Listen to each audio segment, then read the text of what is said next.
All right, everybody, welcome to another episode of the Epic Phelan Podcast. Today we have with us special guest host, The Necronaut. The Necronaut is a metal and hard rock DJ. You might know him from the Rock Inn in Norway and from his radio show, The Necronaut's Crypt of Terror. And with us we have our special guest, Dan Swanö. Dan Swanö is a metal icon best known for Edge of Sanity, Nightingale, and his mixing and mastering studio, Unisound. Hello, Dan. Hello, Ryan, and hello, Mike. Hey, this whole situation seems a little bit familiar. This whole situation seems a little bit familiar. Maybe we'll visit that in a little bit.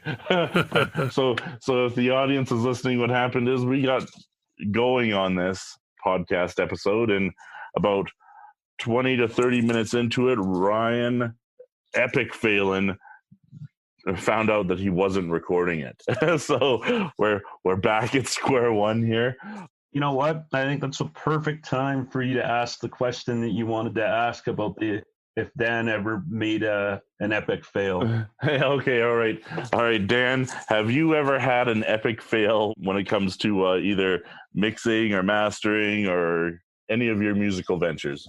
Oh yeah, there's been plenty of epic fails. I think the biggest and probably most well-documented epic fail is when we were forming Bloodbath around 20 years ago.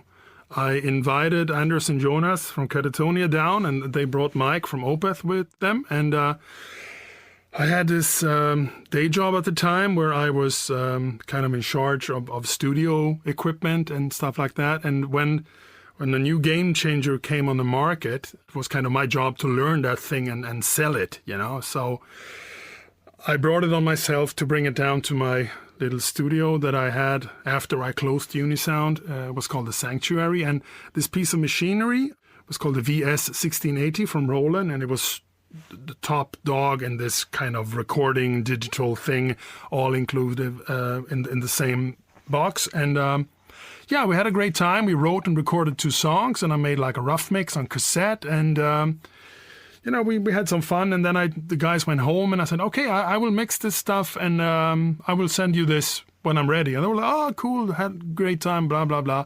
I go down to the studio and push a few buttons here and there on this, and I just delete everything. Oh, no. Completely gone, the whole recording we did.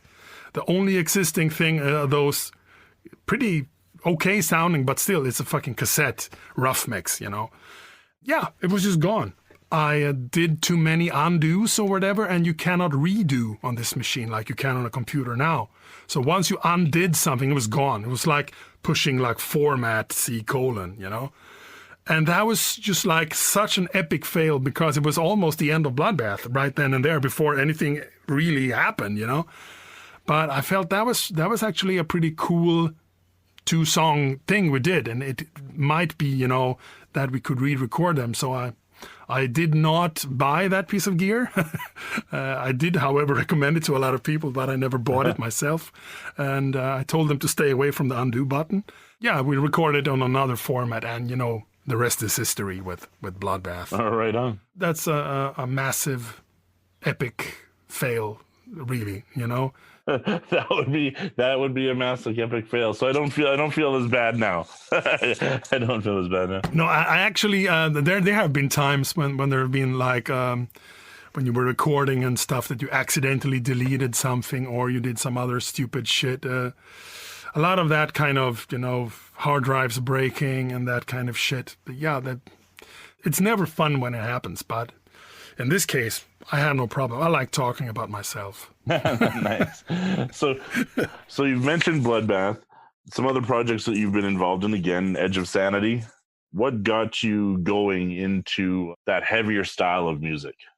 You know, I grew up with 2 older brothers, one 10-year older and one 16-year older than me. And they were into kind of hard rock, and they seem to like a little bit of the darker hard rock, and actually huge fan of Canadian hard rock for some reason. It seems to be a little bit different than the American and the English. I think it was around the time that I got scared from some of the stuff that they played me, including there's a track called Genocide on the Sad Wings of Destiny album from Judas Priest that scared the living fuck out of me.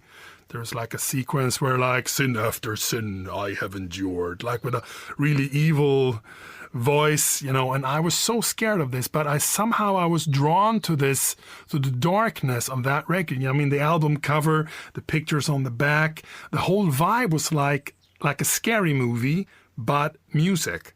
So somewhere, in the back of my mind, something was growing, but I was also super much into like progressive rock and AOR and really light, nice and friendly music. So it was kind of a Jekyll Hyde thing going, I think I also discovered Merciful Fate. They were actually also an important factor that I will a bit later on dive a little bit deeper into this dark thing. But I think the reason why it took me up until like I was 15 to finally, get into it was because all the stuff I heard was lacking some of those. I mean, I was kind of a music snob already in my pre-teens. I liked stuff to have a good sound, almost be super players, that had good songs, good hooks. That came with the territory from the shit that I liked. And I think when I heard stuff like Slayer, South of Heaven, where they were not playing so fast all the time, but the darkness was there, the vibe was there, and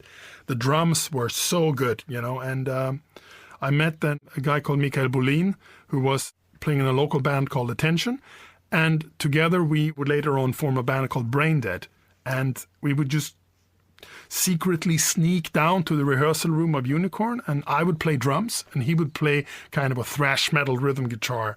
He was a drummer from Attention, but he was kind of fancying himself as a rhythm guitar player in that style. And we started writing songs, and they all have something with ugly in the title. It's actually released on double vinyl a couple of years back, the complete works of Brain Dead. It's kind of a crossover. We call it joke core, a bit in the vein of Wehrmacht meets, MOD, SOD, all that kind of stuff. And through that, when Tony Serke, later in Abruptum and Ophthalmia, joined Brain Dead, he was already into Venom and that kind of stuff. And we started a little bit to feel the vibe that something was growing in the underground. We were doing gigs with Brain Dead, and there would be bands, kind of in the support bands or whatever, or we were the support band to a bigger, more aggressive band, and you would just see the guys with a leather jacket with some weird logo on the back, and you saw the Nihilist demos and all that kind of stuff. And we felt something was brewing, but it was still a little bit too rough for me. But around the time that I heard Leprosy from Death, also Slowly We Rot from Obituary, especially the vocals, was a big time for me, because that's when I heard the kind of stuff that was more, especially Leprosy from Death is a very well produced yet super raw album, with the triggered drums and the really kind of big landscapey vibe from a big ass studio. It was like properly produced, yet it was brutal as fuck. And not overly complicated, I never cared really for all these middly riffs, I want my shit to be simple and straightforward. And there are very few riffs on Leprosy that you cannot repeat as a guitar player upon hearing it like for one round, It's like, oh, those four notes, I know them, Boom, the riff. And you could also sing along to almost every chorus. You would run around like screaming, pull the plug, or you are still alive, left to die. All these, they were like, hits. And that's what I needed to be kind of fully convinced that that's my thing, to dive straight into that new kind of brewing, strange thing that would later on be really like death metal. That's how it was for me. Huh. So saying that, along with Edge of Sanity, I'm going to refer to the Necronaut on this. Necronaut, your favorite Edge of Sanity song? Oh yeah, without a doubt, Crimson, right? Crimson 1. Of course. So a 40-minute song. It has a lot of competition with one. Yeah. One and both 1 and 2 are masterful. Thank you. And for you're welcome. And for those that don't know, Crimson, at least for me, was the first 40-minute song that I've ever heard anywhere, let alone a 40-minute death metal song. What inspired you to do this? I mean, I grew up on that kind of stuff. I just came off the Jean-Michel Jarre albums, Oxygen and Equinox. There's the Mike Oldfield Incantation. There are plenty of albums in the progressive rock world where you have this kind of stuff, and there's all kind of concept albums that to me, they kind of melt together as one, you know, and I just wanted to do something like that, but I never seemed to be able to do it. And then I heard Mike from Opeth, he mentioned it when we were recording the first Opeth album, that he wanted to do like a one-track album. And of course I stole it, you know, straight. It's like, sorry, Mike, but I was feeling that Edge of Sanity had kind of come full circle in a way there. And I didn't really know what we were supposed to do. I felt the idea to make like a one-track album was cool because I didn't have to come up with like 10 choruses and 10 cool intro riffs, you know. So the guys, you know, who came more from like a heavy metal and punk hardcore crossover background, maybe they didn't really have the experience that I had with listening to this kind of stuff. But I guess at the end of the day, they saw this kind of, okay, that makes it easier for all of us. You know, we just decided to sit down in a studio in like a half circle in the control room, just facing each other, and just started riffing, you know. Yeah, the opening riff from Crimson is actually a recycled riff from The Breathing Shadow that I had done the year before. It's kind of, my guitar is tuned in the same way like I tuned my guitar on The Breathing Shadow, which is a very strange open chord tuning. And the other two guitar players, they were doing drop A, which was pretty low at the time, but the strings were really thick. So you still have that kind of vibe that it wasn't going out of tune all the time. And and then we just kept writing, and after that first riff kind of faded out, I played some strummy, nice part, and then it kicked in, and we just kept going and going. And then I remember Andreas, or Dread as he was called, was like, oh, when are we going to stop with this fucking Pink Floyd shit and play some fucking metal? And I was like, I could go on forever with this Pink Floyd shit. And then we wrote the first fast bit, you know, on Crimson. And that was just like, that just was written on the spot. Nobody had any ideas apart from my kind of self rip-off from the intro riff. All the other shit was brand new writing. No old ideas floating around. You just written with the vibe of the ideas that came before, you know. I mean, we wrote the whole thing in like 24 hours.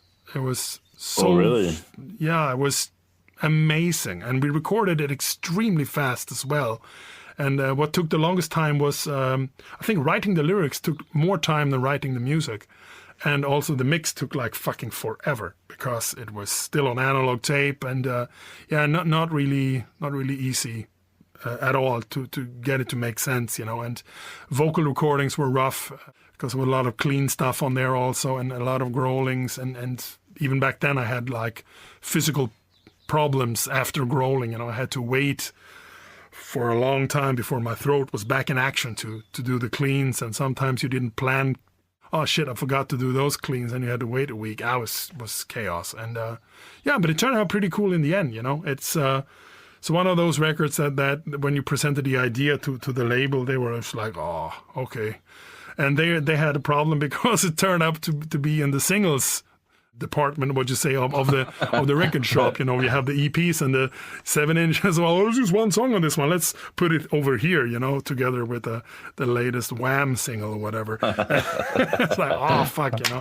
Yeah, but it turned out okay, you know. It actually sold pretty well in Sweden and got some pretty good reviews, and definitely was the only album I've ever been involved with that before we had written any note, people were talking about it because it was going to be one song 40 minutes. And that was just like, wow, did you hear? Wow, wow, wow, wow, wow. You know, you don't get that kind of buzz, you know, oh, they're going to release an album with 10 songs on it, you know, no. Like the one-track, 40-minute death metal opera thing, you know, and people were super like, oh, it's that kind of sound, you know. But I think listening to it, it feels more like 22 and a half minutes than 40, which I think is actually a really good good thing. I think there are tracks that are 15 minutes that feels like 6 weeks, you know? Yeah, so, yeah. It's definitely interesting. And one of the things I do like about it is it kind of it forces you to enjoy the whole project, because like growing up buying music was a bit of a different process, wouldn't you say, Necronaut? Oh, absolutely. Yeah. More valued process than in what it is now. Yeah, it's like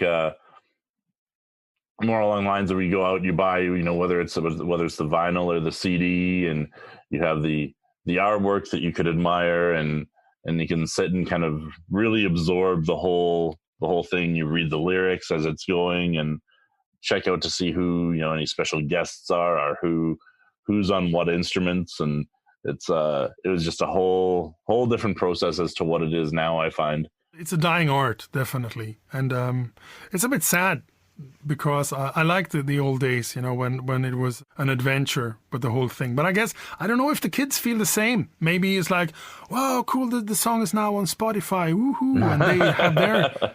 You know, they have their thing with it, and they can look some weird thing on YouTube, some lyric video. Maybe they get the kick. I mean, they don't know what we had, you know, in this time. But yeah, I'm quite happy that this whole vinyl thing came back, because it also kind of made shit a little bit more visual again. You know, that you could order, like the stuff from the last Witherscape record was actually a full gatefold thing that I ordered from Gula, the artist who made it. He was, oh fuck, it's not only this like a square. No, I need 2 squares. I need it to be so the gatefold is the whole cover, like on the old prog records. And he was like, oh fuck, that's the double work. I said, I don't care, you know.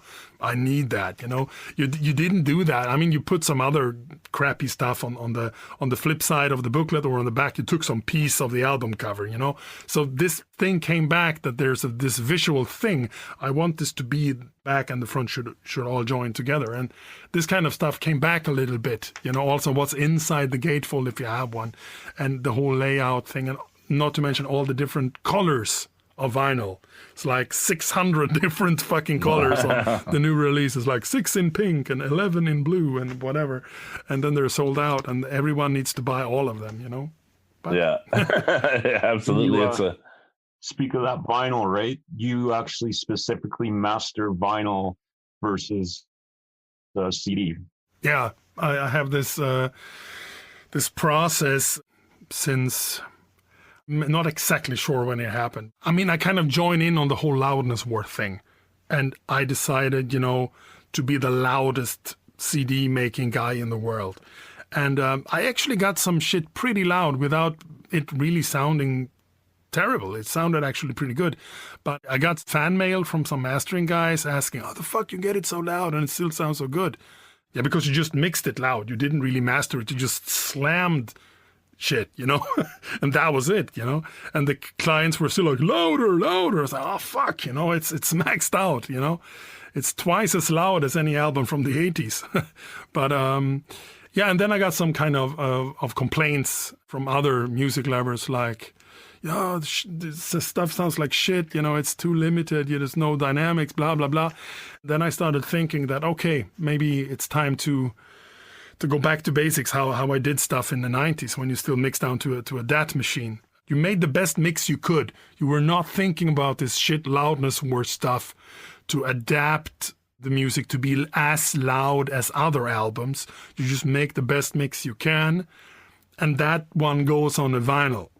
And then you make a louder version, that one goes on the CD. Some bands where there is 1 or 2 members of the band, they know that the mix without this Loudness War adaptation thing sounds way better, and they try as hard as they can to keep the level down also on the CD, to not do too much of this digital limiting shit that actually destroys the sound. And I mean, there is no way for you as a normal like music consumer to know how the mix could have sounded if they were not mastering it to be extremely loud, because normally the guy who make the mix send it to the mastering guy. There is one master available, and it's extremely loud. You remove maybe 10 decibel of dynamics, and that's also the version used for vinyl.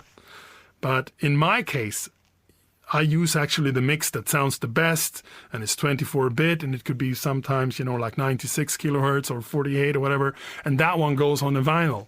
And in some cases, that is also used for like streaming and downloads when the bands are smart. And in some cases, even with my own releases, I insisted that there is a CD in a special version with the full dynamic version and the louder version for the morons, who don't want to hear the best sounding version. Because the problem here is that people don't understand how much worse you make a mix by making it louder, but nobody have the guts to all of a sudden start releasing powerful metal that is way more silent than the competition.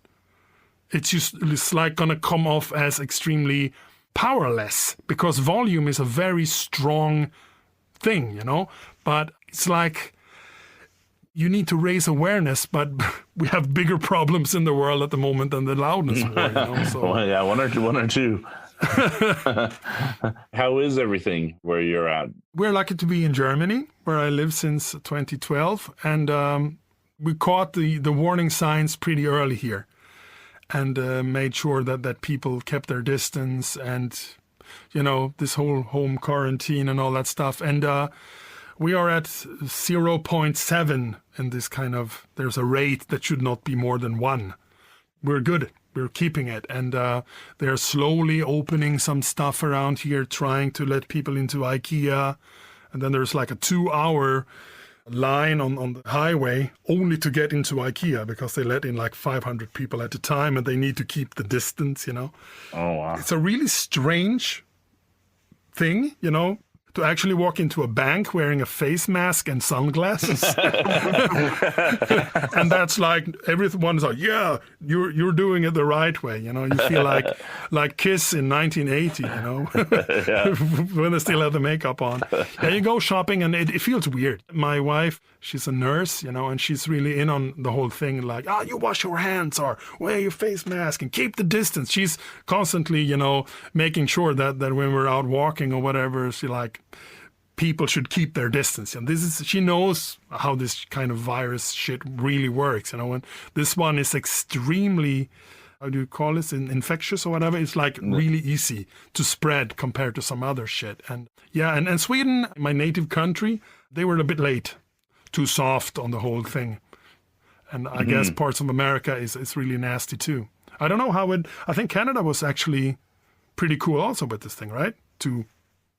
Yeah, we were more kind of like what Norway was doing, where Sweden, they didn't really react. They see what happened in the rest of the world, and then they see if they will care or not. Yeah. It's like, your friends will, and now we're out to dinner, and now we do this and that, and here it's like everything is closed down. You cannot do anything. There are cancellations of tours and gigs, and everything's going to shit. And we're going out now and have a big party here. Show some heavy metal bar in Gothenburg online. There's like 50, 100 people drinking. And so, is this the same universe? I don't know what's going on here, Yeah, we will see what's going on. I think you will always have a different thing, when this kind of shit happens. Countries will react differently. That's just how it is, Oh, absolutely. And it will pass, and it will, some things I'm sure will change from it, but hopefully we can get back to getting some shows going. Yeah, because this live streaming stuff is not working that well. We tried to watch my friends and clients in Insomnium and Omnium Gather, and we were like, yeah, go live stream, And we spent like hours trying to get online, and it just crashed and nothing worked. And it's like, sorry guys, we're gonna film it. Yeah. I'm not sure if it's a result of like the whole pandemic or whatnot, but you've been remastering stuff like Pan.Thy.Monium, for example. I haven't really lost anything apart from maybe one mastering job where all the members of the band were suddenly out of work, like overnight. Because I think they were American or something, and in some words, they all work kind of in this club or whatever, and closed down, and there is no security blankets, for these guys. It's just like, you're out of a job, bye. So they decided to do it themselves. And there are some really cool bands that I'm working with, but stuff takes a lot longer for bands. There's this band from Iceland that I'm working with, and one of the guys is working also with the biggest metal festival there. And of course, that one was canceled, So you cannot really blame guys, oh, where are my fucking mix notes, when his whole existence is threatened.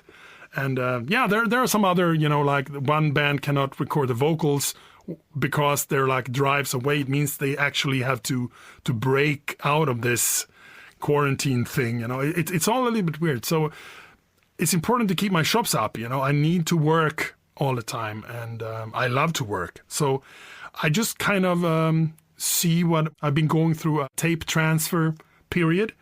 That was planned way before Corona. I've been transferring the Spectral Sorrows master tapes from Edge of Sanity. I've been transferring the 2 Unicorn albums master tapes, and it means you're going through a process called baking tapes, which has nothing to do with cake. But I did use a strange fruit dryer machine after looking up some stuff online. You summon these 30-plus-year-old tapes need to get back together somehow, because depending on how they were stored, they kind of glue together in some weird way, So you need to dry them, and then you have like a 50 Fahrenheit.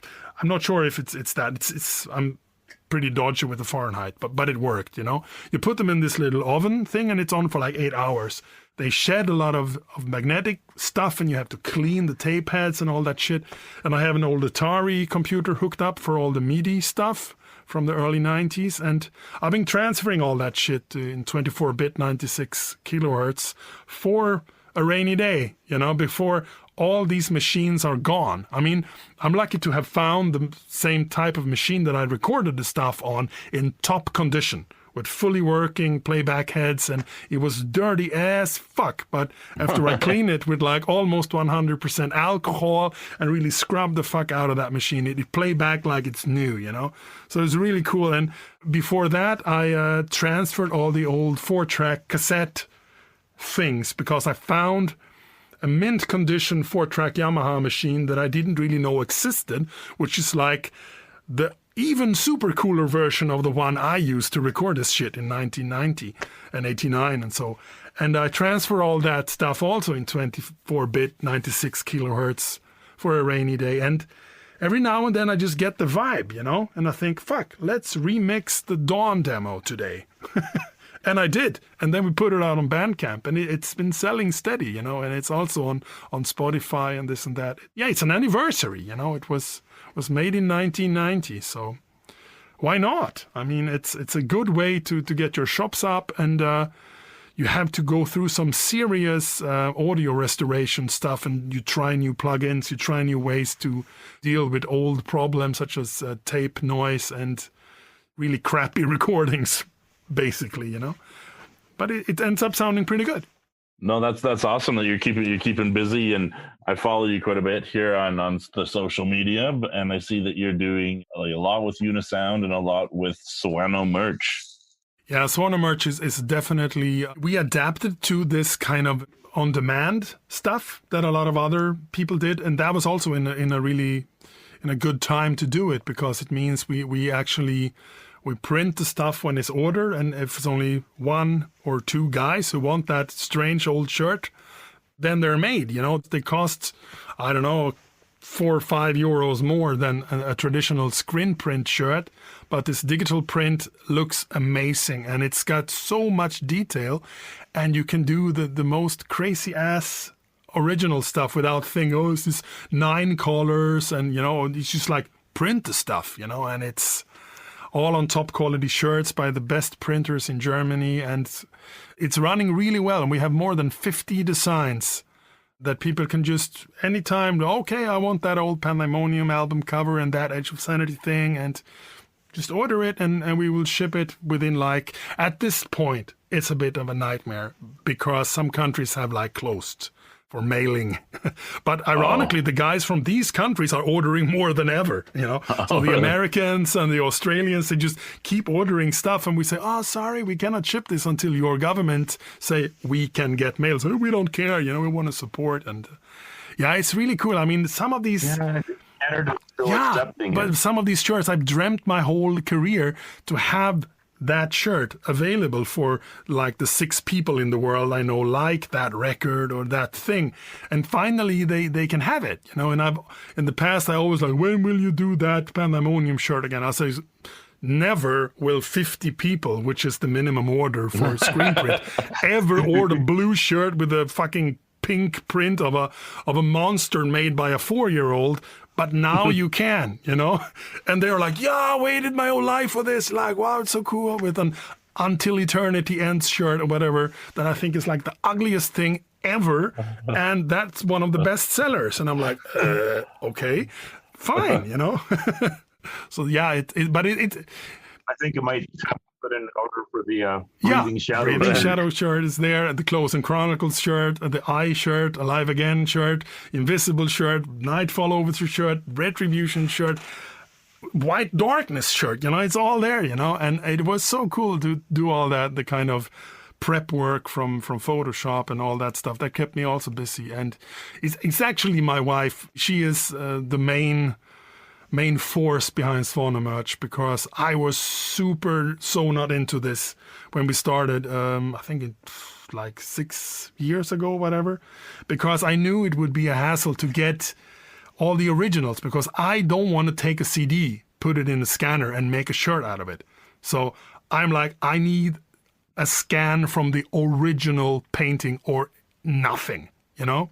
That was my like, okay, but I don't have any originals. And then I found an original when I was cleaning out the studio. I found the original from Chaos and Confusion by Paul Nilsson. I'm like, I actually have an original here, you know? Yeah, we made a limited run of 50 shirts and they sold out. And I think, interesting. And then I managed to get in touch with Christian Wåhlin through his kind of manager or co-conspirator Samuel Durling, and said, hey, could we like get a good scan of Purgatory Afterglow? And he was like, yeah, no problem, Christian, he will do it, and he don't need any money for it, just send him a shirt. And we were like, what? That's like the coolest thing. And so we got Crimson 2 along with the deal, you know, also scanned from the original painting. And we got a license for the Spectral Sorrows from Dan Seagrave. We got also a free license from Duncan Store for the Crimson. You know, it was just like, wow, when I had the original of Unorthodox, I know was lying around in Black Mark headquarters. So I paid them a visit there. I brought some stuff, you know, and including, of course, the originals for the first 2 albums. So everything is like only a scan away. And that stuff is then printed on the shirts. That's why they are so awesome. No, that's awesome, and that just-in-time merchandising is super convenient. I've seen a shift. I know even Opeth is doing this kind of on-demand stuff now, and I guess like all other stuff, these kind of digital printing machines from Brother that they use, they get better and better, and you know, the more people use them, the more there is a need for maybe new innovations on how to make them more efficient and this and that. But I was actually there at the printing factory from Artworks in Dortmund here in Germany to make sure that I wanted to know what it is like when you do this, because I'm putting my reputation on the line here and I don't want to sell any weird stuff, you know. So I saw it, how they pick this top quality Gildan shirts, and they do it first in this kind of machine to make it like really smooth, and then they do some stuff on it, and then they do it in this other machine to do this and that, and then they carefully put this in the printer, and then the printer is doing this weird little thing there, and then this go in this dryer, and you know, it's like, it's not really like an easy process, you know. It's a little bit easier than screen printing, but it's really turning out super awesome. And I am so happy that we have this feedback, you know. And we do custom shirts also. There's this guy who used to work for Century Media. He ordered like a gray Until Eternity Ends shirt because he always wanted one, but there was never one. And there's this other guy, he wanted to have this in white or whatever. And just, why not, you know? It doesn't cost us any extra. So it's pretty cool. That is super cool. Kind of having a custom band shirt. That's wicked. Yeah, some cool ghost designs, you know.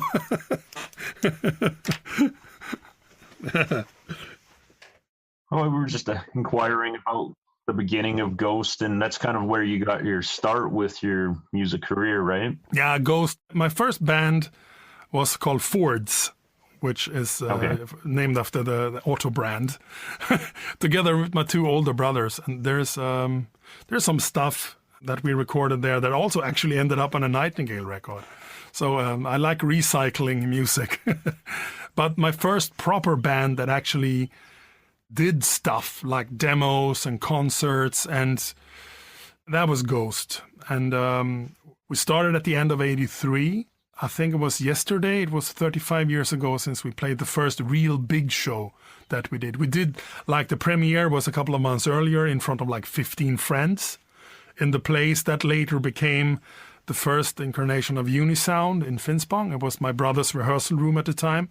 That's like a classic memory still, the first live show in front of friends. I still remember everything from that gig. I was 10 years old and I was shitting bricks. I was so nervous. And that was really cool. But to play in front of your whole school, that was pretty messed up, because you had like, I think a total of maybe 200 kids or whatever showing up in 2 different concerts. And when you would mess up, you would, that was the end of it being cool at school, But the second show was amazing. And I remember the 6th graders, the old kids, I was only in 5th grades, they were kind of storming to this kind of barrier from some kind of, it was in the gym hall, and we just put some stuff down that looks like here ends the stage, because there was no stage. We were standing on the ground. So they just came up to this kind of gym things that you could do down from the roof. It's like some kind of wood barricade thing. And there's a photo of my brother rocking in his kimono, and there's just a ton of kids standing there just rocking out. And that was in the local newspaper, like Ghost rocking at school and whatever. And I remember I had the rest of the day off, and I walk home and I felt like a rock star. Still in my stage wear, all sweaty from drumming like crazy, like fucking made it, I remember that. That was really a big thing. And Ghost went from there. We were joined by a bass player called Per Unesson. The keyboarder was Anders Moreby. He also played on Crimson and some stuff on Theater of Tragedy. He was a guest musician, and he also played a little bit on the Infernal album from Edge of Sanity. We were a trio, and we did lots of gigging around Östergötland, which is our kind of, what you call it, municipality, our little part of Sweden there. We were gigging around, and we became a 5-piece in the beginning of 1988, and then we changed the name to Icarus. The singer quit. We became Unicorn, and Unicorn officially ended in 1999, I think. So kind of me and Anders played together from 83 to 99 without any break. And then we had just became 2 completely different persons. And we just was not really like a fight or whatever. I just felt we're too far apart to be in a band. We had done some attempt to make a 3rd Unicorn album, but it just didn't work. It's like he was out on his trip. He was actually one of the best classical guitar players in the world. And I was like a death metal producer. It was like, okay, where do we find common ground here? It was pretty strange. And I must add that when you want to hear my Ghost, the real Ghost, not this Pope fake band, you can buy it on vinyl from Bone Records. It's a double vinyl. You can buy it on CD. I put it for my own money on Spotify and, wherever you can listen to music these days. But it's called Ghost ADP on Spotify, because we could not be Ghost, of course, and I don't know. This is just so Ghost's too big to have another band called Ghosts releasing shit on. So we are Ghost ADP on Spotify.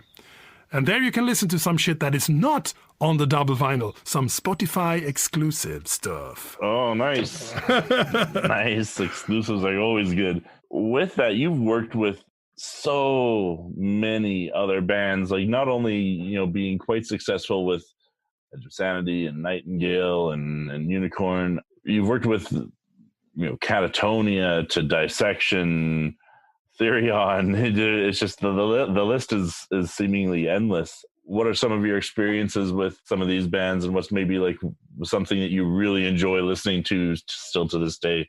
I want to see the first kind of, I can always say that you can divide my audio career into more pieces, because there was like a time when I just did it for fun, and that eventually led up to me kind of having to start a studio or stop recording because I just couldn't do both because the demand was too big. And then I started Unisound Recordings in 93, and I had the privilege to work with Opeth on the first 2 albums. I did Dissection's first 2 albums, Katatonia's first 2 albums, and lots of EPs and their first demo and stuff like that. I did Marduk, the first 3 albums, and some, always with these other band, it was like, oh, there's a compilation thing here, or can we record a 7-inch, or there's this one track, so it's a lot of stuff. And I think, I'm not sure, but I think the most successful bands in terms of sales stuff is Millencolin, which is this kind of skate punk band. They're touring all over the world still, these crazy guys. And they gave me my only gold record. I recorded everything they did from the second demo up until the 3rd album when I actually closed shop. And they moved to work with Brett from Bad Religion, which was kind of surreal. They go from me to that guy. It's like, okay. But that was pretty cool. Yeah, so I've done so much stuff. And then I quit recording and mixing in 97 because that was the first shift from analog gear to digital gear. Bands were coming to me and say, oh, when we record with this other guy or my neighbor's band, you could like copy and paste and you could make shit better when clicking with the mouse and say, no, I'm not going down that digital rabbit hole. It's not ready yet, So rather than investing in some premature kind of Pro Tools-ish rig, I decided to give up and take a fucking day job. And that was that. And go back to having the kind of vibe when I was a musician and recording and going to factory school in the late 80s and early 90s. That was the boring thing you did during the day. And then you looked forward to I can record, I can write, all that stuff. But when you were doing it full time, gradually lost the love for writing music because you heard fucking riffs and metal 24/7. 380 days a year. That's what it felt like, right? You're just like, oh, no, I have to write my own fucking record and it's 2 weeks off, or I'd rather just sit here and look out, But, that's what you had to do. And I finally had enough. And that gave a little bit the vibe back to do my own shit. And then I did Moontower. This period of time, I also did Diabolical Masquerade, 2 albums. I did some local band stuff. I recorded the very first Wolf 7-inch. I did the very first stuff with the Project Hate, which is still going on to this very day, just because it was fun, for the fun of it, I did that on and off, producing a couple of records a year for others, on my own shit mainly. And then I did like a comeback in 2004, 2005, because I got an email from a band that I'm still working together with to this very day called November's Doom from Chicago, America. And they wanted to work with me because they liked my stuff. And it was like they didn't get it that I was out of the business for like a long time.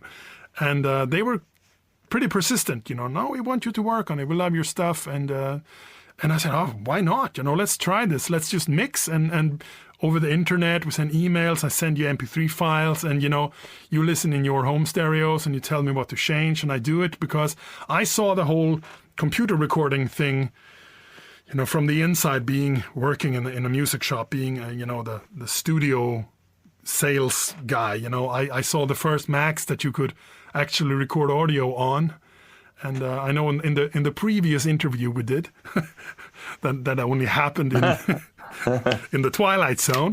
You asked me about some blunder, or was this in this interview in the beginning? Oh, that was in this one, this interview right in the beginning. So sorry, but yeah. I just remember another one, which was pretty cool. Yeah, the first time I ever recorded an album inside a computer only was the Jesus Satan album from Infested, which is my satanic death metal project that I had with Andreas from Edge of Sanity. And I was recording on a beige Mac G3, was like 200 megahertz thing or whatever.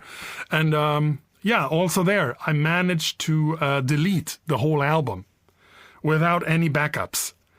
And And like the panic I had in me, because I had like a 9,000 euro budget and I didn't know any of the songs, and I just saw myself having to pay the money back that I had already spent, or I had to, re-record everything, but there was no time. It was chaos.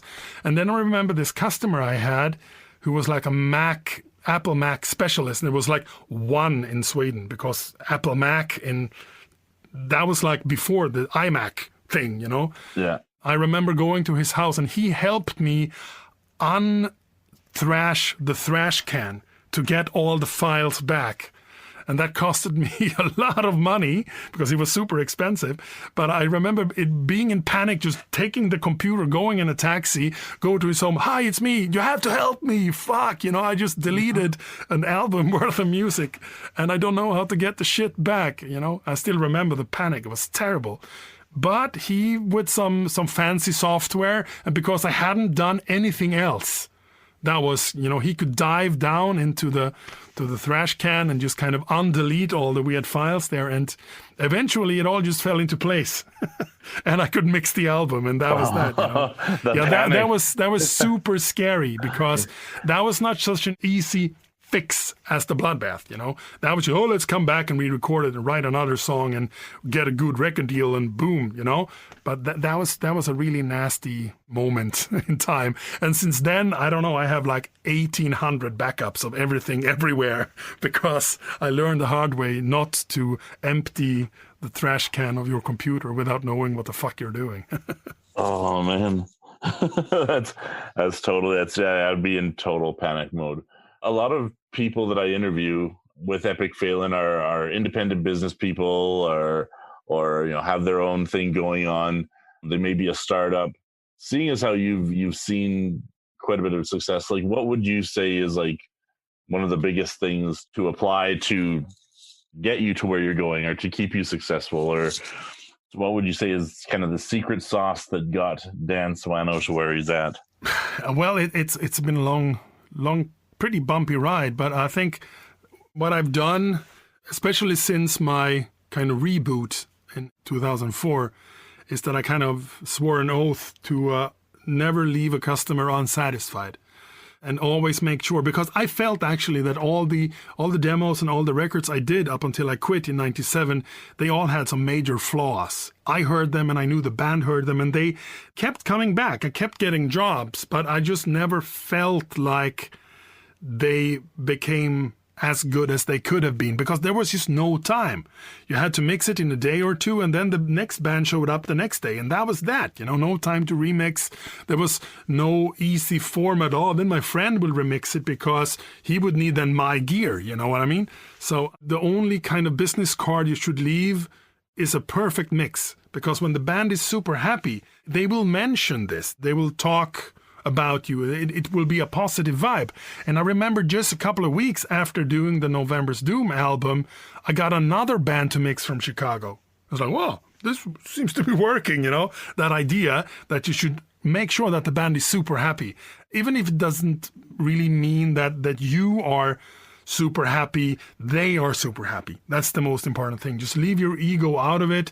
And if they want a sound which is a little bit out of your comfort zone, just get there for them and do it. And this is still my thing today. I mean, I just make sure that I treat every project with the respect it deserves, and make sure that the clients are happy. That's really all there is to it. You just need to make sure that it's hard. There's no secret thing like, you have to advertise over there, you have to go to that forum and do this. Just have to do your best at all times, because I learned from history that some of the stuff I did at the demo stage that I felt was so crappy that I kind of wanted to call in sick and they just had to go home. They gave me the only gold record I ever had, and that was Millencolin. So I kind of learned from them, and all the other stuff that I did, at the demo stage or mixed the first album with them. They just, keep working with this, give them a discount if that's what they need. And then they got a major deal. They come back to you because you were nice to them in a time, it just like, I don't think there's really any other industry like this one to compare. You know, it must be a nightmare to just say, hey, I want to open a recording studio. How do I get clients? Yeah, I get asked that question a lot. And it's not easy, because the fact is that still a lot of my clients, they come to me also because I am who I am, the guy who recorded this and that or played in Edge of Sanity. You know, that's still a big thing. And I respect that, you know. It's like super cool for me. It's kind of a payback for what I had to go through sometimes in this fucking genre. And now I get work off of it. You know, it keeps me a little bit ahead of the competition that maybe sonically and the price range is the same, but they are not a known name that they can tell to their friends, you know. And in most underground metal circles, some of the bands I have worked with will ring a bell, even when my name or my band names don't. But yeah, he worked with Opeth and Katatonia and Dissection, you know, and it's like, oh, wow, you know. So that's really cool. That's a cool bit. Right on. Are we going to see anything new coming out? Something like Nightingale or other musical endeavors?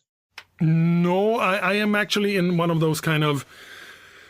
I took a time out, was it 10 years ago almost? And I also did a lot of only remixing and working on stuff.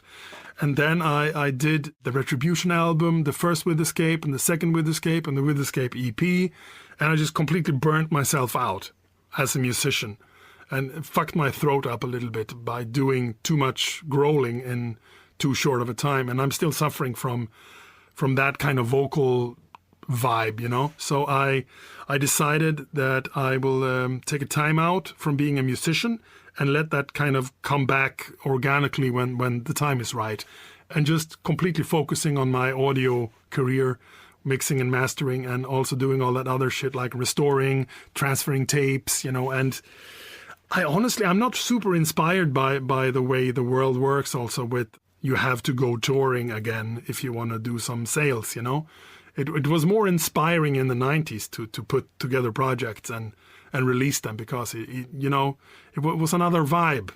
I am not inspired by the current vibe of the music industry. I was kind of bummed out that nothing happened with Witherscape, because I think it's the best shit I ever did in metal, and it just went nowhere.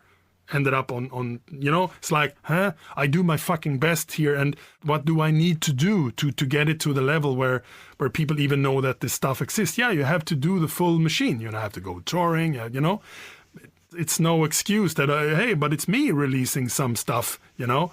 No, it's really, really cooler for me to work with the sonic stuff. And I am still, after 20 years, working with the Second Sky album, which is my masterpiece that never seems to be done. As soon as I get any chance, you know, I was working on it today, actually, before you called. Yeah, it's in like one of those things that I always go back to and refine and make it, you know, it's more of a sonic thing, actually. The music's been there since like 20 years. At some point, that one will be my next release. I don't know how many more years it will take, but as far as other projects go, Witherscape and Nightingale, nothing new coming out.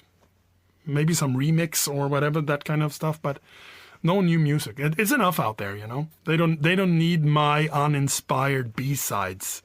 They need my A game, and I'm not in an A game mood since a lot of years, actually.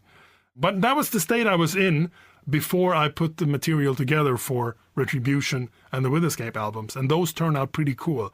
So sometimes you just need to back off and heal, you know. What are you listening to right now? Both Dan and Necronaut. This new band from Vancouver called Spell. Kind of interested in that. They got a new album out on Bandcamp called Opulent Decay. So yeah, I don't know. It just kind of caught my attention. It sounds like a kind of ghost kind of music, or is it? It's similar. It's similar, but different in its own way. Ah, that's cool. I've been listening to the stuff that I'm mixing. You know, that's the thing about having to work up to like 10 hours a day with music, is that it's not like, woohoo, I have to listen to other bands' music.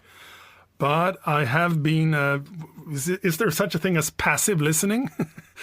Like passive smoke? My wife been listening a lot to the latest Katatonia album. Oh, yeah. I've heard it, then because I'm working from home. And when she is in the mood, she just crank the General X and it's super loud. And then I hear the new Katatonia, even if I don't want to. But what I'm hearing is actually really good. And I actually turned her on to it because I heard the Lacquer, the single. I listened to it and I was like, wow, this is so my wife's music taste. And she's just kind of super into that song. I think it's on her like top 10 of all time. And then she listened to the rest. Yeah, she liked that kind of metal. I've been doing a lot of work with music that I think I will also enjoy once I come down a little bit from it. Like there's a band called Oceans of Slumber from America. I mixed their upcoming album on Century Media, and that is quite the masterpiece, I must say. It's really, really a good album.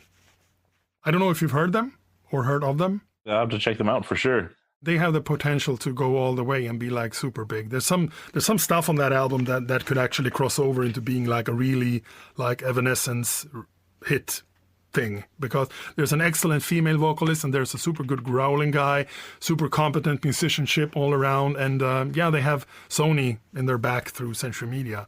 So I think they will do well. They're kind of Opeth meets slightly more like metal with female clean vocals. It's like a really good blend of slightly more accessible vibe, and then they go down a rabbit hole of super weird prog shit, and it's like some of the most bombastic, if not the most bombastic piece of music I have ever mixed in my life is on that record. It's just like so fucking enormous. The drums sound like you drop fucking containers in an empty warehouse, like it's so massive. And I thought, they're never going to go for this. And he's like, we love it. This is exactly what we want. And I was like, wow, we're on the same page here, That's really good. Yeah, and I've done so much stuff, I would actually have to look it up on my webpage. That's the one that stuck out, and I think it's cool. I've done some really cool shit with so many different bands. And just go to unisound.se. if you want to check out what I am working on now, what I've done, quite recently, and also what I will be doing in the future. So that's perfect. I just listened to my old stuff. I have like 1,000 songs that I've collected since I was a teenager, and I just listen to them on and on.